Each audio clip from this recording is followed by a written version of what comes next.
5월 5일 화요일 푸르른 은총의 숲 새벽 묵상. 알아차리십시오. 역대하 18장 4절 말씀. 여호사밧이 말했다. 하지만 무슨 일을 시작하기 전에는 하나님의 도우심을 구해야 합니다. 여호사밧이 북이스라엘의 아합 왕과 정략 결혼을 했습니다. 정략 결혼은 말 그대로 이해관계를 전제로 한 결혼입니다. 하나님께서 큰 부귀 영화를 누리게 했는데도 여호사밧이 아합과 정략 결혼을 한 것은 의문입니다. 정략 결혼 후에 여호사밧이 사마리아로 가서 아합 왕을 만났습니다.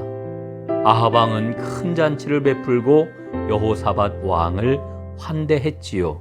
사실은 길르앗 라못을 공격하는 일에 여호사밧을 끌어들이기 위한 잔치였습니다.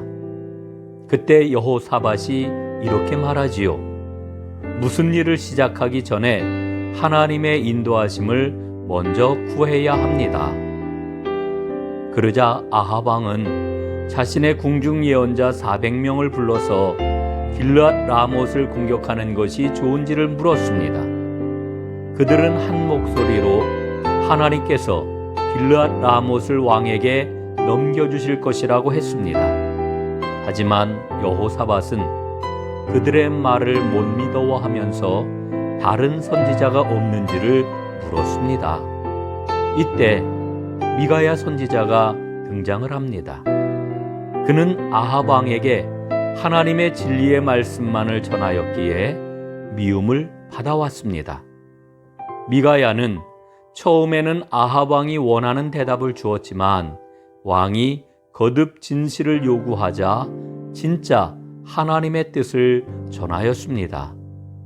아합 왕은 길르앗 라못 전투에서 죽는다는 것이었습니다.